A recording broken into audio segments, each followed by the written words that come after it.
Everybody, move your body. But yes, certainly my plans have really gone awry.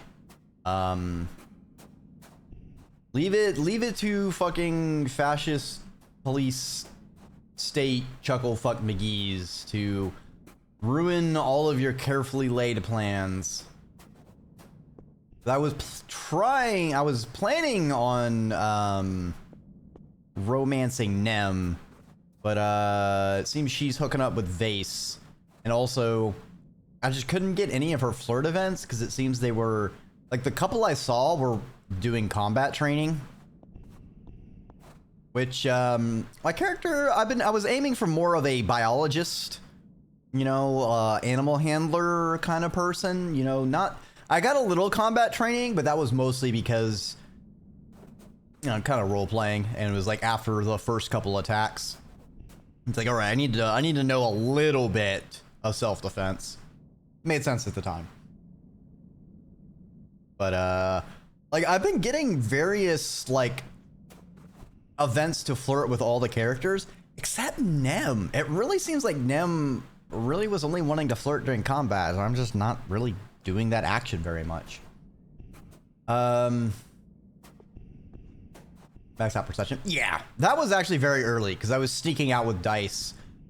Let's see. I know I need to do. I don't want to waste a round on expedition. I think there's something I need to get for Tang. She wanted hop eye eggs, which I think was mentioned could be gotten here. Freaky!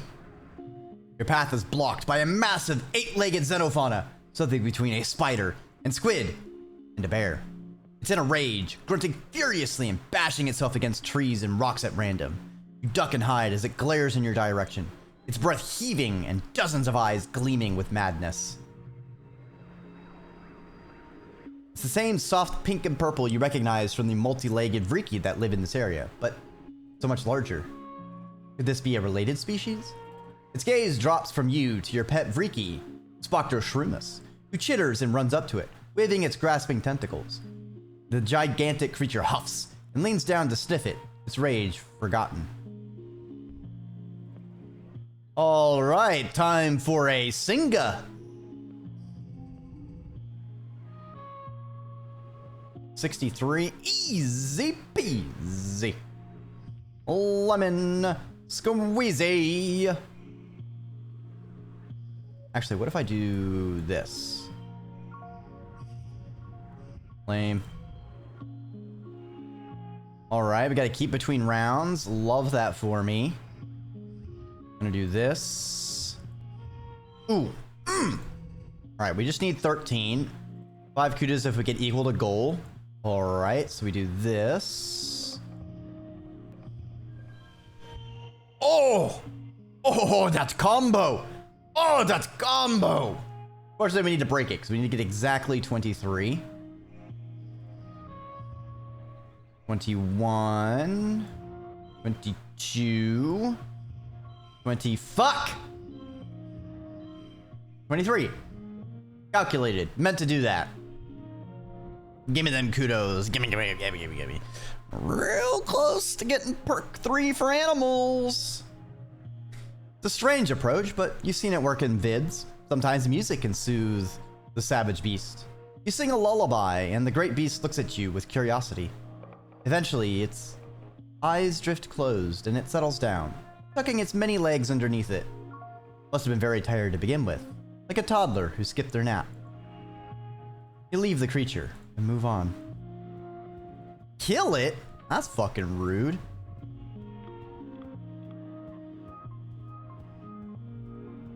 Aha! I knew Sim wasn't dead. Egg. Alright, let's talk to Sim. You're taking a sample at the base of a tree when you feel something patter off your head and fall to the ground. It's a nut? That's strange. The species doesn't usually... You look up and your stomach lurches when you realize you've been watched the whole time. A pair of familiar eyes peers down at you from the branches. It's Sim. He grins down at you. Well, well, well. If it isn't the little human. Have you come to visit me, sugar bug? Sim's dead. Who the hell are you? I'm afraid I don't know what you're talking about. Sim purrs. He cocks his head as though puzzled. I'm Symbiosis, same as ever. Have you gotten into that dizzy weed? If you did witness my death, I apologize. Sim continues. He leans down from his branch, his long hair dangling just out of reach. I imagine I didn't enjoy it much either. I guess... But how can you die and come back? It's a garden thing, he replies, dismissively. He's so casual about it. I make regular backups, just in case. Backups? Sim gives you a little smile. Surely by now, you know I cannot divulge the specifics of my role here. Doesn't stop you from hinting.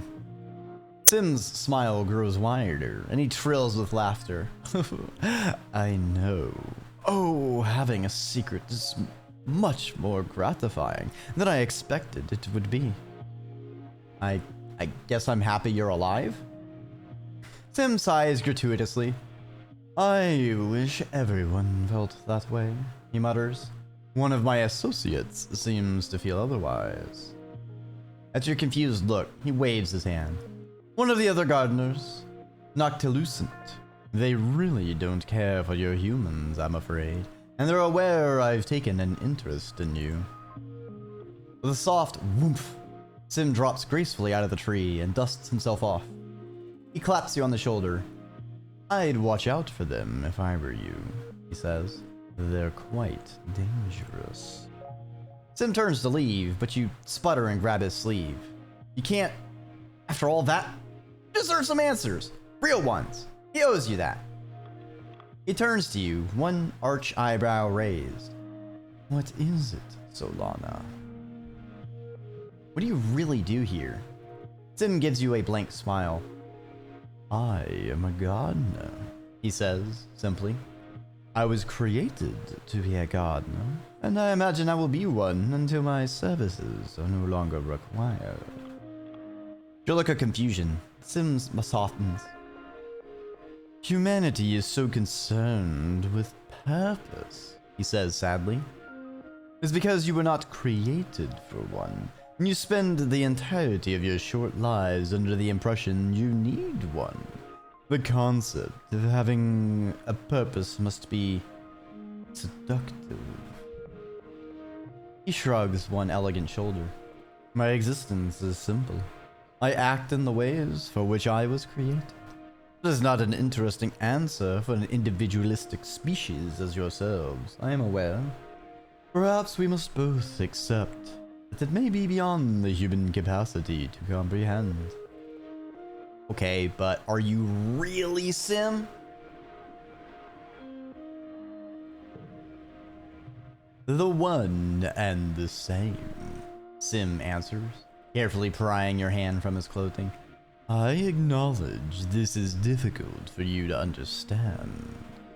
He takes a deep breath, considering his words carefully. Humans have but one short window of consciousness, which encourages you to think of yourselves as individual points on a line of history. You are quite clearly not your parents or your grandparents or your unborn children. You are your own marvelous creature. He places his hand on his chest. I do not disappear when this form dies. I am eternal, in a sense. I am all who came before, I am all who come after. I am my own legacy. I am symbiosis. He tilts his head to the side as if listening to something, squeezes your hand. I fear I have said too much. I hope I can see you again soon, and that all may be revealed to you.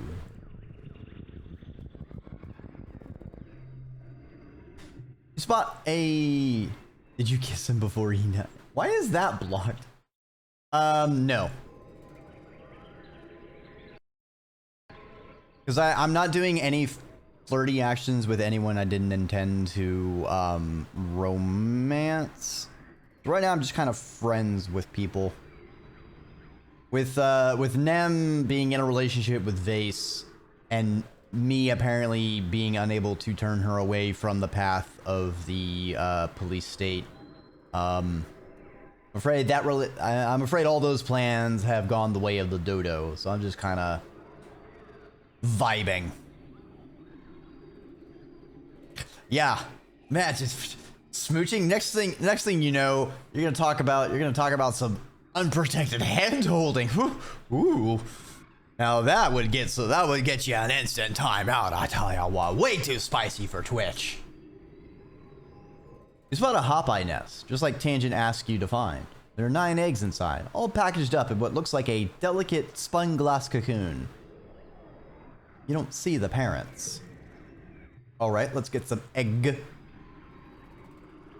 Break a little hole in the cocoon and put 3 of the eggs in your bag. They're a little gooey. You hope they don't break. You turn to leave and come face to face with an adult hop-eye. Understandably, it looks spittin' mad, drums its powerful foot on the ground in warning, and 4 more pop out of the undergrowth and start hissing at you. You should have known these sociable little creatures raise their young communally. Let's use some animal psychology on them. Hey, Sergal, welcome on by. You've learned from the Holopedia that the 2 different sets of eyes on a hop-eye have different purposes. The large bulging eyes on top are hardwired for perceiving danger, but their small forward-facing ones are more concerned with finding food. You're not food, and you're not danger. You throw yourself onto your belly and wriggle away while the hop-eyes stare at you curiously. When you're a safe distance away, they return to poking at their violated nest in confusion. Well, we got the egg. You roll out of bed at noon, because you're allowed to, because it's your birthday, but also because you're exhausted. You barely slept at all last night, been having these nightmares since the siege. Thank you for the cold one, Sergal. Delicious. It's like the nightmares. More and more every night. I drink the water, and then I have to go put the water somewhere else 5 minutes later. I just opened a soda, now I gotta drink water? Come on, make up your mind. No matter what I'm doing, my life is interrupted by piss. Interrupted by piss indeed. You can't make any sense of it. All the imagery is jumbled together, all the possibilities and timelines and things that might happen. Some nights you wake up in a cold sweat, a scream already in your throat. You sit on the edge of your bed, run a hand through your hair, and check your hollow palm. A few people wished you happy birthday, but that's all. Guess you're getting older. Birthdays aren't as important as they used to be. Right, and Mars wants to meet you for lunch in the lounge today. You'll have to practice your smile. As you enter the lounge, surprise! You do your very best to play along and act surprised. Woo! Streamers! Balloons! Great. All of you...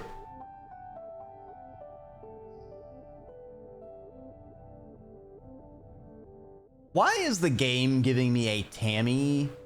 I'm going to fucking cry. That looks like Tammy. Why would you do this to me? Actually, no, I know Tammy has some relationship, or has some siblings still around. Well, no. I don't remember. It's been a minute. I only remember the other person who perished,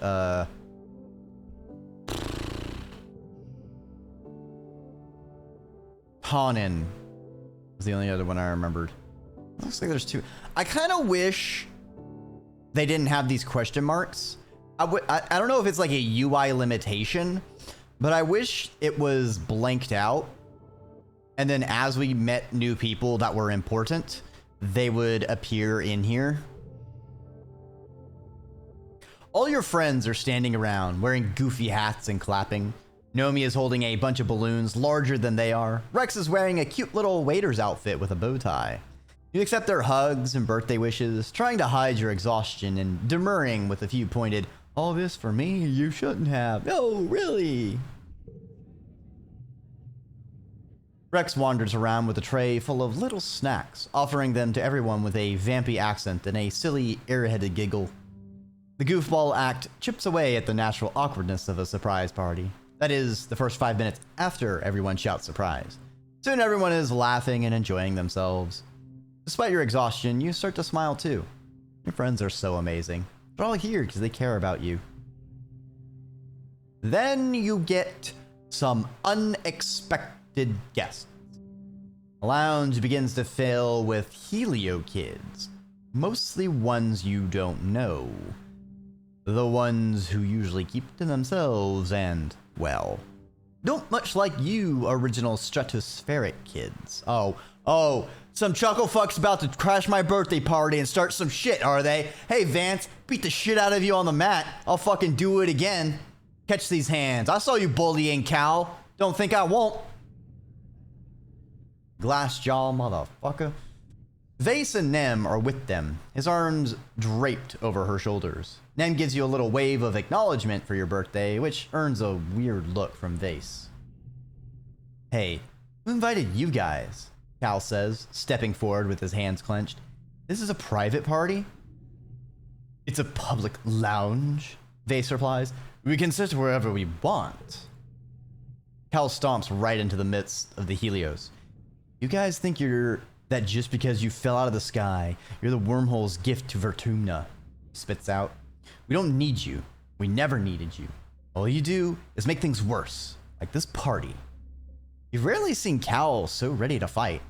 Doesn't seem to care that the body language of the Helio kids has changed from cocky to dangerous. "You're just a bunch of fascists," Cal continues. "You and Lum. Oh, fuck yeah, Cal. Call 'em like you see 'em."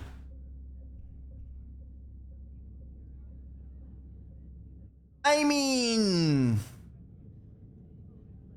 I want to jump. Where's the jump in option? We can just delete this right here. Where's the? That's kind of a. I don't know why that's there. Must be some kind of graphical glitch. You know, maybe they made a typo and like duplicated the Nem one. But they couldn't have two Nem. It couldn't have two Nems, so it just like grabbed one of the other people in the scene, and it's weird how that happens. But you know, it's a small indie team game. You know, understandable that bugs like this happen. But the lounge erupts, chairs screeching across the floor as the Helios jump to their feet, yelling at Cal, calling the colony illegal and Cal a fugitive. They jostle him around, but Cal plants his feet and stands his ground. You hear a bottle breaking and see someone advancing on Cal. He's not backing down.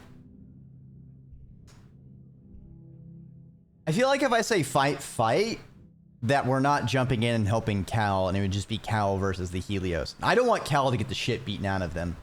I'm gonna go with a Nem, make them stop.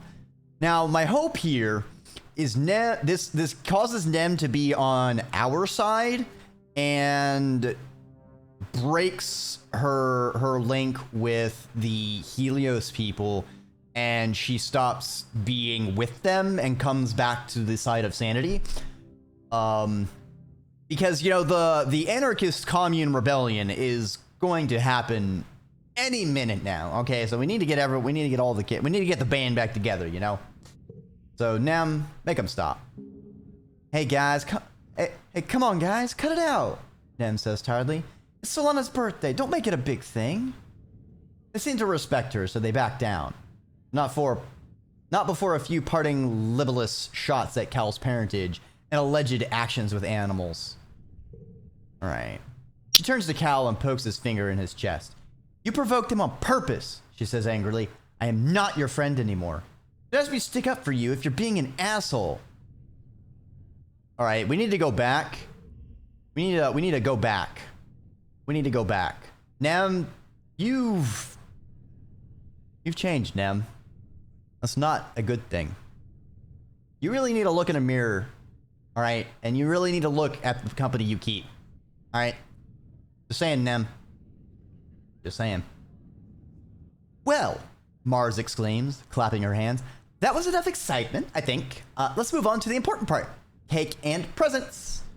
Under Mars's skillful party hosting hand, the mood shifts back to festive.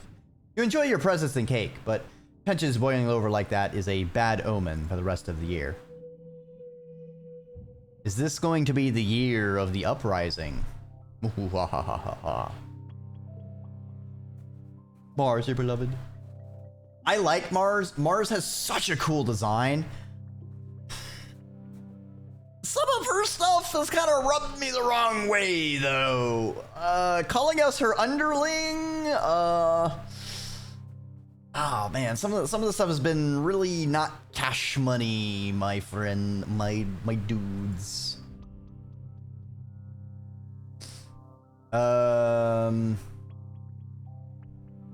That's the same text box as our last chat with him. Let's give him a strange device. And then... yeah, we know she grows scales. Have an egg.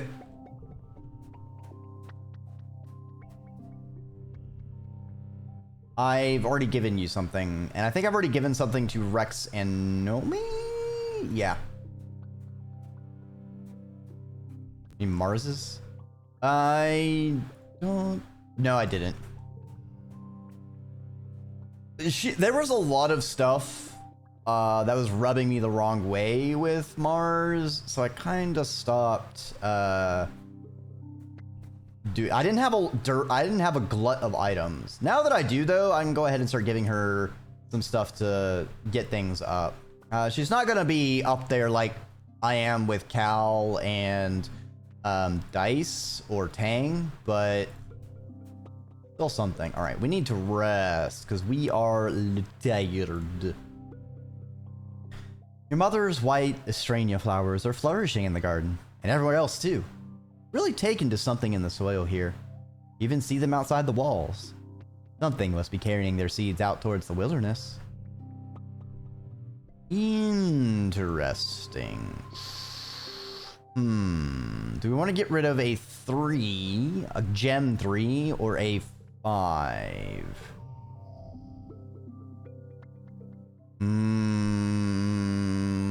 5. I feel like 3 is one of our rarer numbers now. Yeah, we should go ahead and get rid of the 3.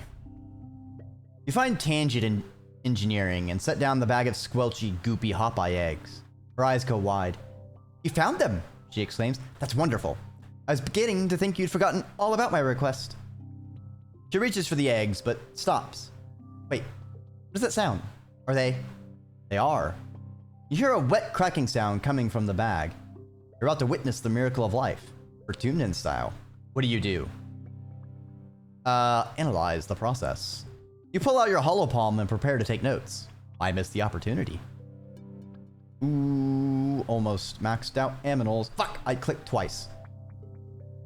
You and Tang watch in wonder as the gel-like shell of the largest hop-eye egg splits like a ripe melon in the sun, spilling out a tiny squirming pink baby in a small puddle of amniotic fluid.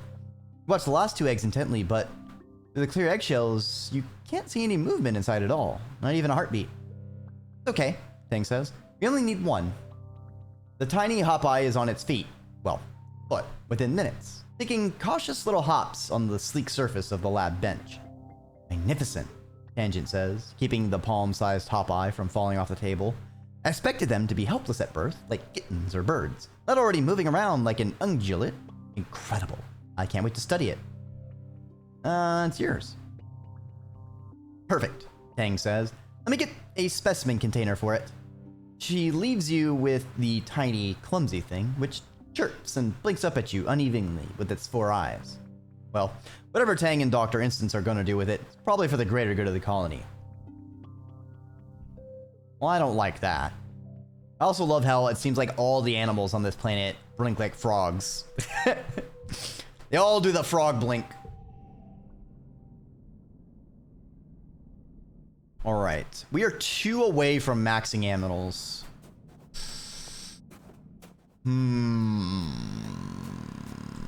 You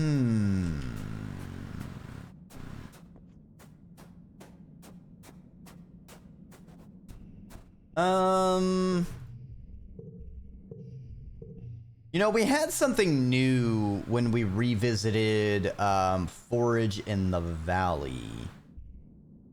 I want to see if we see anything new if we survey the plains real quick. Wait, no. Oceanic Plains. No, this is the one where we had the new one. So we should check nearby. I think that's the one place we haven't checked in a long while. So let's explore nearby and see if there's anything interesting or new. We also could use stick. All right, these critters. You walk into the clearing and immediately stop your tracks. There's a Unisar here. You've seen them before. They fill you with a sense of awe. Be as quiet as possible.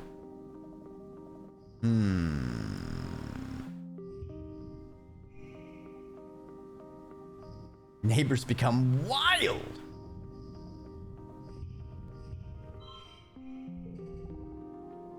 Nice little straight. Okay.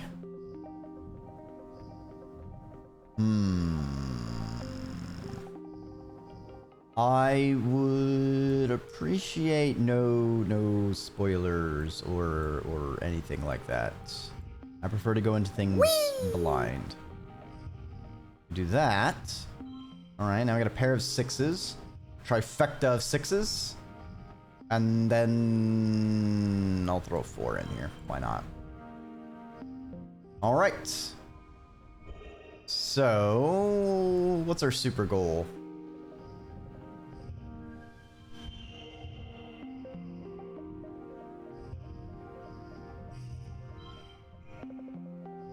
Interesting.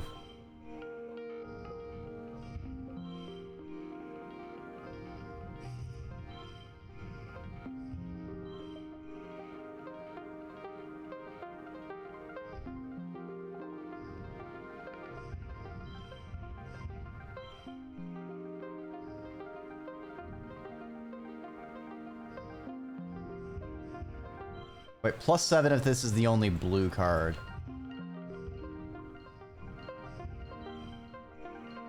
Nice. Then we have to go 9 for that.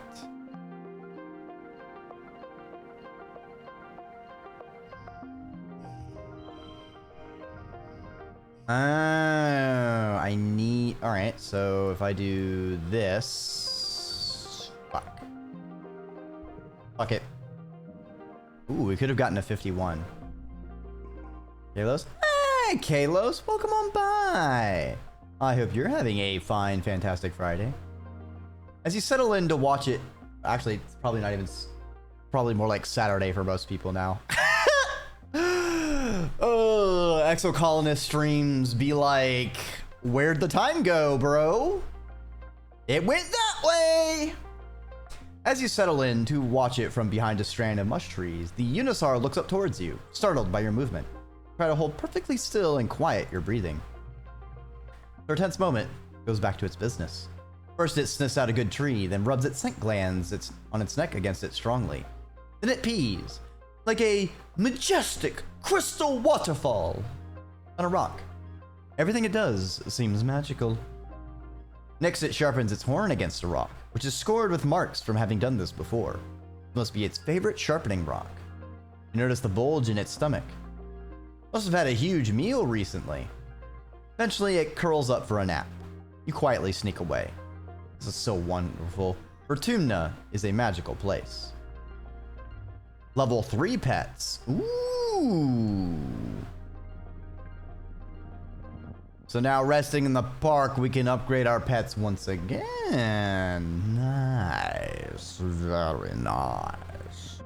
If I do say so myself.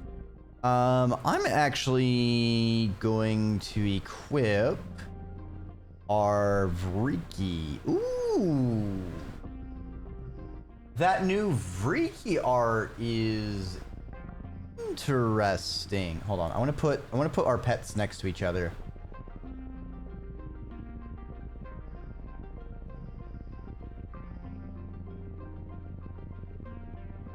Dinosaur and pony. That's a hell of a handle. Oh, that's a cool, like, way they've done the shading. Like, I love, like, these dark shadow parts, and then it contrasts with the other midtones and the light, like, and they have this white outline that just really makes the lining pop. Oh, that's so cool. And there's so many cool artists who did art in this game. Sin materializes out of the forest before you. Solana, he says gravely, forgive my directness, but you must come with me now. He places a hand on your shoulder. Please trust me, when I say I have done my best to argue on behalf of your kind. I hope only for the continued survival of humanity. Ominous. He touches down to slide into a hidden opening under the roots of a tree. You follow, feeling strangely as if you were crawling in the belly of some animal. You emerge into a cave filled with the hum of strange machinery. A bank of ancient-looking control panels and a crystal tank of glowing liquid seem to have grown out of the natural rock. Mineral deposits from moisture trickling down the walls have reclaimed some of them. Sim leads you to the console. This is the array, he says, pressing what seems to be buttons. As I've explained, this body I wear is only a vessel. My consciousness, the person who I am, is stored in the array. I return to it regularly, storing my body in the regeneration tank while I back up what I've learned that day into the array.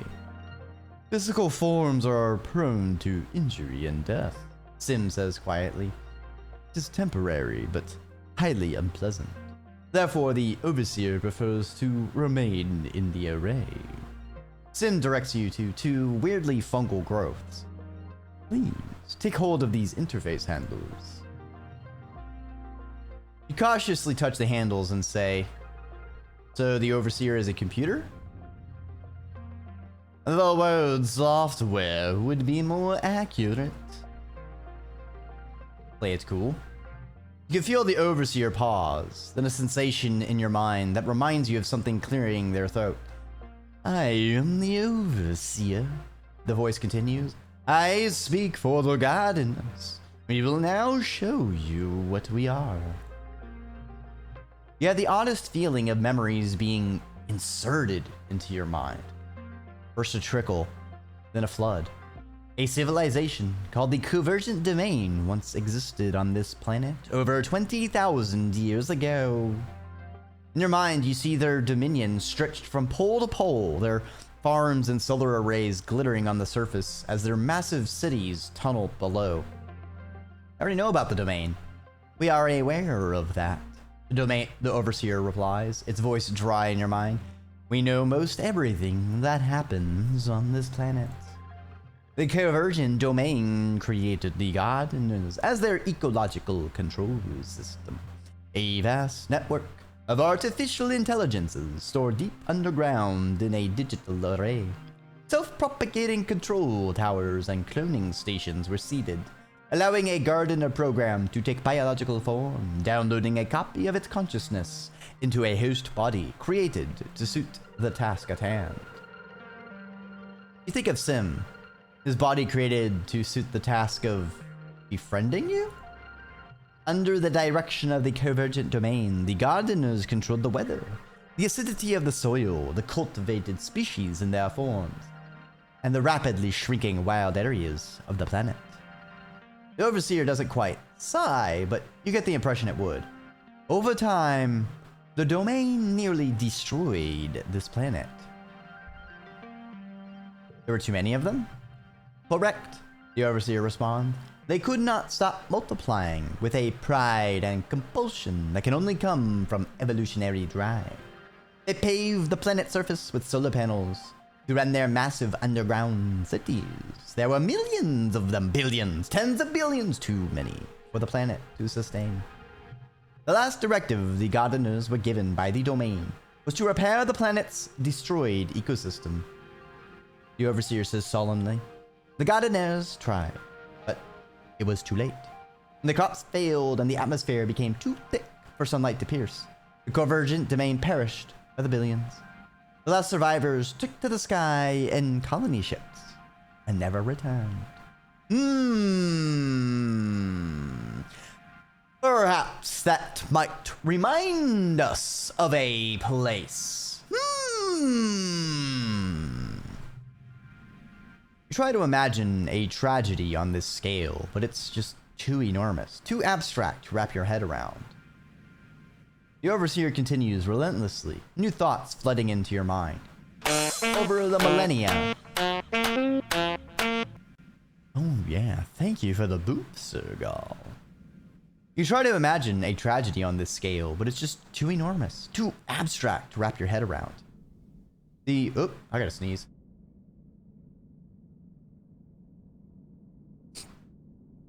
Oh, dramatic. The Overseer continues relentlessly, new thoughts flooding into your mind. Over the millennia, the gardeners needed to sneeze. Oh, jeez. Alright, is that the last one? Alright. Over the millennia, the gardeners took to their task seriously. It takes little effort to render a planet inhospitable, but significant dedication to restore it. Under the guidance of the gardeners and the final directive of the convergent domain, nature was at last reclaimed the barren planet. The garden existed in perfect balance. And now, your species has invaded. But nowhere else to go. Your kind had the option to stay where they were. The Overseer replies, the tone of its thoughts darkening. Do you think we have empathy for the convergent domain who fled on colony ships? The ones who selfishly refused to give their bodies back to the planet they destroyed with their pride? You chose to come here. The Overseer continues, and you continue to stay here. You could instead choose to die. You shudder involuntarily. Some Vertunan species have a technique of future sight, which the gardeners harness to catch glimpses into the web of timelines. We see that you possess this technique too, alone in your kind. We have foreseen that humans pose a great danger to this planet. You are a monoculture, an invasive species. You throw our hard-won balance in disarray. Since arriving, you have shown nothing but a willingness to consume the planet's resources and replace them with more humans. You have as much a right to live as anything. Your mind fills with images of species rising, going extinct over thousands of years. Animals, with their short lives, are ignorant creatures. They care only for survival and for the survival of their children. They have no concept of a legacy that spans the lifetime of a planet. They cannot be blamed, for living is their only purpose. But humans are animals with the power of gods. You consume recklessly, and your ceaseless fear of death fouls your every action. You shape the planet, bend nature to your will, thinking only of yourselves. This is a power no animal should have. Alright, but like, beavers do that too when they dam up. Like, animals can do terraforming as well. I mean, it's not just humans, alright? Let's be clear here. Oh, you don't have beavers? Well, okay, well, you see, let me break out the holo projector. Beavers, as you see, were a creature back on Earth. Most gardeners would prefer to stamp you humans out like encroaching weeds, the Overseer says without malice. Indeed, we have tried using ecologically compliant organic methods. We impressed at your tenacity to withstand those eradication procedures. The yearly attacks, the famine, the pollen. Not random occurrences at all, but the gardener's tactics to encourage the eradication of pests. But symbiosis speaks in defense of your kind, the Overseer continues, and took the effort to convince us that you were sentient and capable of communication. You present us with a quandary. You come from the stars, refugees of a catastrophe of your own design. One that you are intent to recreate here on a planet which still bears the scars of the last time it was used carelessly. So we ask, what are we to do with you? I'm just a kid, I can't answer this! We can change. Let's change together. So we teach your kind to be stewards of nature, the Overseer replies. Perhaps your children take up the mantle as well, and their children. But as soon as you are dead, you crack open a fresh, cold Dreki drink. Delectable. Delicious. Warning, consumption of a Dreki drink may cause spontaneous exploding. We are not to be held liable if this is inconvenient. No one alive, but soon you are dead, as are your children's children. Generations pass. No one alive remembers the time the gardeners came to the humans and taught them the proper ways to live. Now there are too many of you to teach. Your behavior is too entrenched. What then? Genocide? You have no answer. There is silence in your head. You only hear the sound of water trickling down the cave walls and the gentle hum of the machines. Eventually, the overseer speaks in your mind one last time. For now, you may leave freely. We will consider this quandary. We will be monitoring you and the other humans. You feel a strange pull at your consciousness as you remove your hands from the interface. There you have it, Sim murmurs. That is my boss. Yeah, that's my exact reaction, Onyx.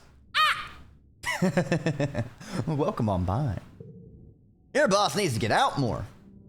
Sim huffs like he's afraid to laugh. He walks over and runs his hand over the consoles. And now you know how to connect to the array, he says quietly. But you should not come here unless I'm with you.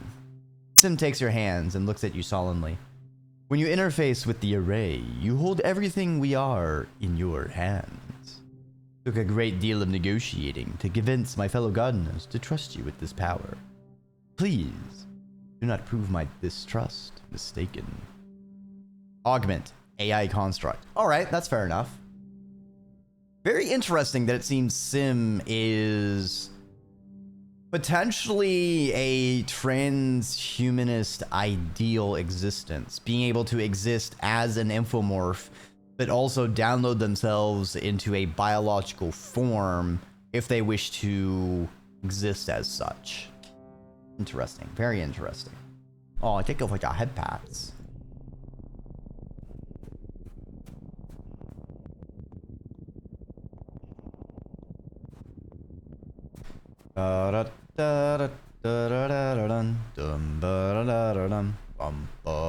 Roots. Popeye. We'll just defend ourselves. Interesting. The 7 is locked in a most inconvenient place. Oh, and it stays there. Interesting. Not sure how I like that.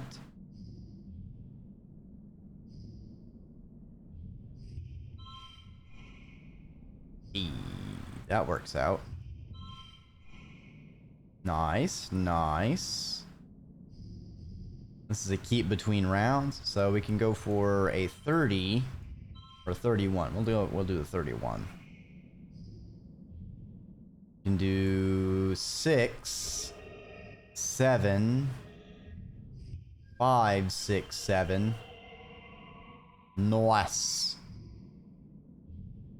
And put this here. Actually, I can do this. And then this. 45. 45. 43. Alright, we'll take the 45. Damn, we could have done 49. Nice. Alright, we get a bit of toughness. The cute little critters kick you, but you kick back. Send them scurrying off to pick on smaller creatures than you. Rude little hop eyes. Jeez. Also, I went backwards by accident. Snarf.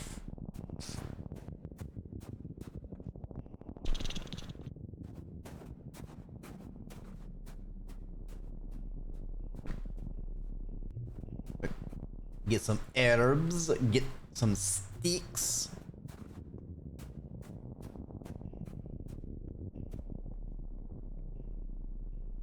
Stick.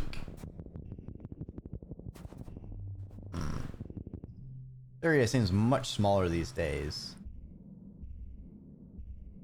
We'll do bravery because we've kind of already maxed out perception. There's no reason to waste things. 3, 4, 5.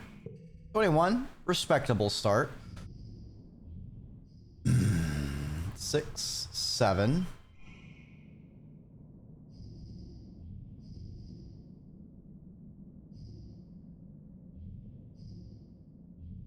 +2 to cards with gems. There we go. Nice little 30 there. Woo-wee! We got ourselves some wombo combos over here. Nice. Nice.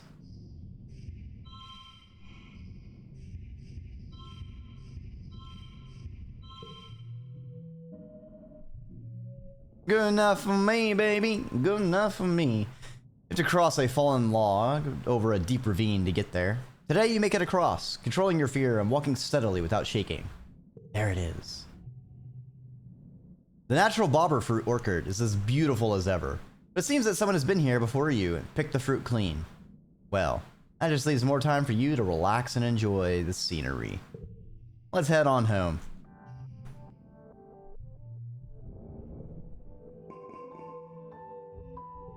Alright. I think we've already maxed out our relationship with dice. Let's hold on to any extra bits and bobs. So Mars gets a bar, which by that I mean is crystal shiny. The dog boy gets stick. Probably progressing his bar construction. Alright, Cal's not over there. Alright. Let's go ahead and do that chat. You're looking for Rex by the construction site. But Rex finds you first. Echo hug! You turn to the source of the yell. Rex is barreling towards you, arms outstretched. You have about 2 seconds to decide how to react. Big old bear hug. You stand your ground and throw your arms wide. Rex almost knocks you off your feet with the force of his hug, but his strong arms don't let you fall. He smells so good, like sweat and dust and sunshine. Always happy to see you, Solana, Rex says, squeezing you tightly. Think you're starting to understand this strange Helio boy and his love of hugs. So, Rex asks, crossing his arms. Were you looking for me? What you need? I just wanted to say hi. Oh, Rex exclaims. He looks pleased. Well, hey yourself. He jerks his thumb towards the construction project he's working on. I gotta get back to work. But if you want, you can come see what we're working on. Dang, minus stress when we're already at 0. Ugh. Alright. Nomi gets crystals. Cal gets fruit. Right?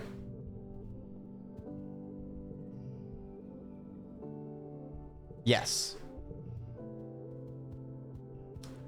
Ooh, alright, we have a conversation piece with Tangent.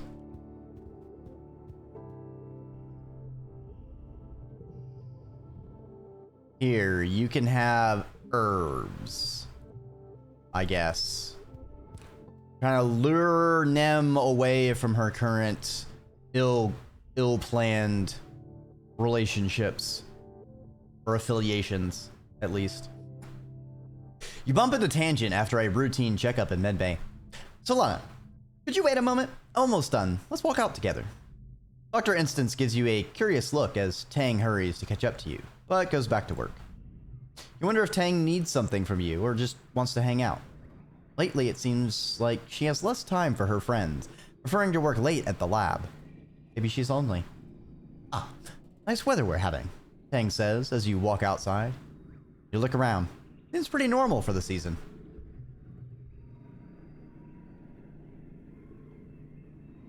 She clears her throat. So different here than it was in space, she says.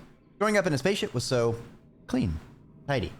Here, I'm constantly sweeping pollen or dust or spores or what have you off of everything. There's a mushroom growing in the corner of the bathroom the other day. Tang, of all people, doing haha nice weather immediately. Yeah. I kind of like it, honestly. Yuck, Tang says, wrinkling her nose. You can have it. You walk for a few more minutes. Tang clearly has something on her mind, so you let her sit with it until she finally steels herself. I'm not very good at this thing, she says slowly. So, you know, I've been working on a big project with the chief engineer. Yeah? You nod and she continues. Well, they're going really well. I think we're finally over the last hurdle now. Governor Lum says it's going to change everything here in the colony for the better. Uh-oh. If Lum says it's good, that's not good, Tang. Tang seems more at ease than you've seen her in years. Truly, I couldn't have done it without you, Tang says, a slight smile warming her usually expressionless face. I know I can be a hard person to be around, but I appreciate everything you've done for me. And ultimately, for the colony. For all of humanity. What's really going on? Tang shrugs. It's nothing, she says. I just think it's nice to take a moment to recognize when someone has helped you. I'm trying to do it more. The last decade has taught me anything, that you don't want to wait until it's too late. She smiles, cryptically. Happy to help a friend. Tang nods and shoves her hands in the pockets of her lab coat, apparently having exhausted her capacity for heartfelt conversation. What's going on, Tang? What are y'all doing?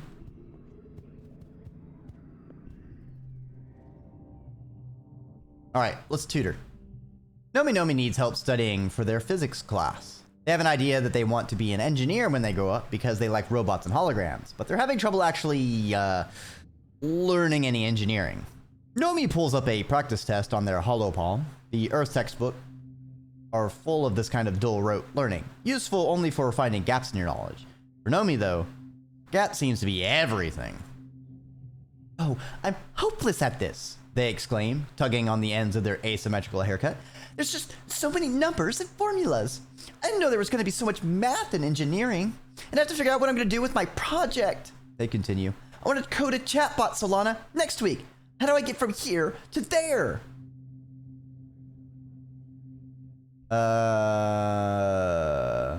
Look at this photograph. Every time I do, it makes me have a nervous breakdown. You need to take the course again. No! You tell Nomi you can't teach them an entire course in 1 week. From the look of that test, they don't know the first thing about the subject. Nomi slumps in their chair and covers their face with a pillow. You hear a muffled scream. Aw, we did bad tutoring, I guess.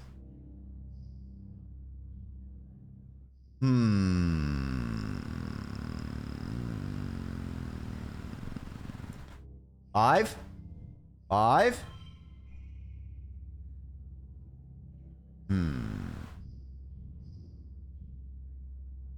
Let me just do this and this and this. Damn! Them's gold in them cards. +7 reasoning? Damn!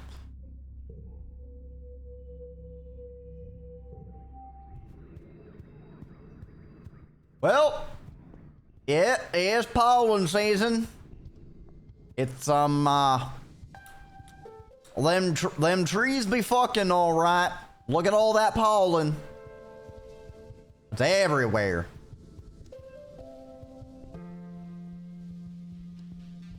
Alright, I don't see anything to grab or anyone to talk to. I just gave everyone gifts, so